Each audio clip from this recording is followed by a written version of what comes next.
ఆవకాయని ఇష్టపడని వాళ్ళు ఎవరన్నా ఉంటారా? ఎందుకు ఉంటారులేండి. ఇది మన చిన్నతనంలో మన అమ్మమ్మ, నాయనమ్మ చేస్తున్నప్పుడు ఎప్పుడెప్పుడు అవుతుందా, చివర్లో అన్నం ముద్దలు కలిపి పెడతారా అని ఎదురు చూసిన మధుర జ్ఞాపకం కదా. ఆ రోజుల్ని మళ్ళీ తలుచుకుంటూ ఈ వేసవిలో మా అమ్మ చేసిన ఈ ఆవకాయని మీరొకసారి ట్రై చేయండి.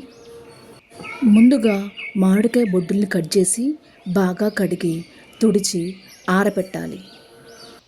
మామిడికాయలకు తడి లేకుండా చక్కగా ఆరడం ముఖ్యం.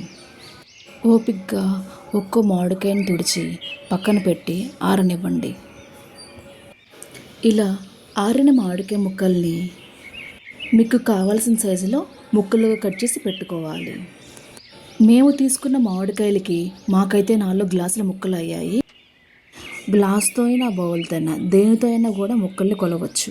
ఇలా వచ్చిన మామిడికాయ ముక్కలను ఒక మిక్సింగ్ బౌల్లో వేసుకున్నాము. ఇంకొక మిక్సింగ్ బౌల్లో అర గ్లాసు బాగా మెత్తగా మిక్సీ పట్టిన ఆవపిండిని తీసుకున్నాము.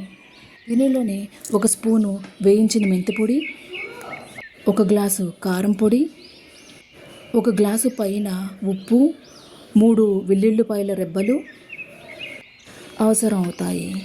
ఇప్పుడు ఈ మిశ్రమాన్ని బాగా కలుపుకోవాలి. ఈ కలుపుకున్న మిశ్రమంలో 1 స్పూను మెంతులు వేయాలి. ఇప్పుడు పక్కన పెట్టుకున్న మామిడికాయ ముక్కల్లో వేరుశనగ నూనె వేసి బాగా కలిపి అందులోనే పసుపు కూడా వేసి పట్టించాలి. తరువాత కలుపుకున్న కారం పొడిని కూడా వేసి ఈ మామిడికాయ ముక్కలకు బాగా పట్టించాలి. కింద నుంచి పైకి తిప్పుతూ ప్రతి ఆవకాయకి కారం మిశ్రమం కోటయ్యేలా చూసుకోవాలి. అంతే, చాలా సింపుల్ ఆవకాయ చేయడం. ప్రిపరేషన్ ఇంత సింపుల్ అయినా కూడా మన ఆంధ్రులకి ఎంతో ఇష్టమైందండి ఈ ఆవకాయ. ఒక్కో ప్రాంతంలో ఒక్కోలో చేస్తారు. కొంతమంది అల్లం వెల్లుల్లి ముద్ద కూడా వేస్తారు. ఈ సమయంలో మీరు అల్లం వెల్లుల్లి ముద్ద కూడా కలపొచ్చు. 3 రోజులు ఊరబెట్టిన తర్వాత మా ఆవకాయ అయితే ఇలా ఉంది. దీనిని తీసుకుని ఒక జారులో వేసి పెట్టుకోవడమే. వేడి వేడి అన్నంలోకి ఒక్క చుక్క నెయ్యి వేసి ఈ ఎర్రగా ఉన్న ఆవకాయని కలుపుకొని తింటే మళ్ళీ మన చిన్నతనంలోకి వెళ్ళినట్టే. ఈ వీడియో కనుక మీకు నచ్చినట్టయితే like and subscribe. Thank you for watching.